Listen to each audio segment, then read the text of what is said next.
नमस्कार मित्रांनो, मराठी स्टडी जंक्शनवर आपलं स्वागत आहे। तर मित्रांनो, 26 जानेवारी 2024 रोजी आपण भारताचा 73वा प्रजासत्ताक दिन साजरा करणार आहोत।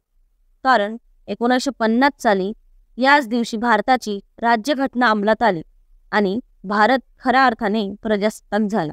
परंतु भारत प्रजासत्ताक झाला म्हणजे नेमकं काय झालं हेच आपण आजच्या या व्हिडिओमध्ये पाहणार आहोत। तर मित्रांनो, सोप्या भाषेत समजायचं म्हटलं तर एखादा खेळ खेळायचा असेल किंवा एखादी संस्था किंवा कंपनी चालवायची असेल तर त्यासाठी काही नियम ठेवलेले असतात। त्या नियमांच्या अधीन राहून खेळ खेळले जातात किंवा संस्था चालवल्या जातात। भारत देशाला चालवण्यासाठीही संविधानाच्या माध्यमातून काही नियम घालून दिले आहेत। याच नियमांना अनुसरून देशाचे कार्य चालते। संविधान हा देशाचा मूलभूत कायदा असतो। इतर सर्व कायदे संविधानापेक्षा दुय्यम असतात। पहिल्या देशाचं सरकार, न्यायालय तसेच प्रशासन यांना संविधानातून लिहून दिलेल्या नियमांच्या किंवा कायद्याच्या चौकटीत राहून काम करावं लागते।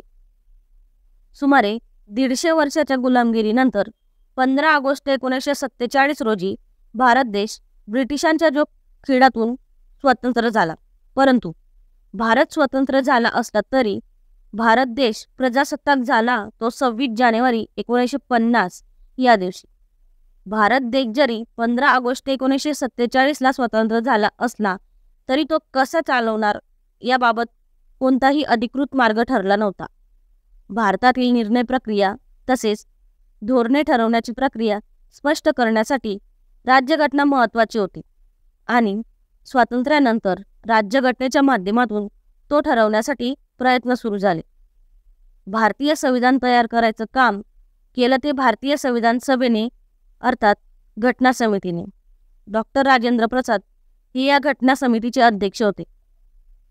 1946च्या कॅबिनेट मिशन प्लॅनद्वारे ही सभा स्थापन करण्यात आली। संविधान सभेने संविधान तयार करण्यासाठी एकूण 22 समित्या तयार केल्या होत्या।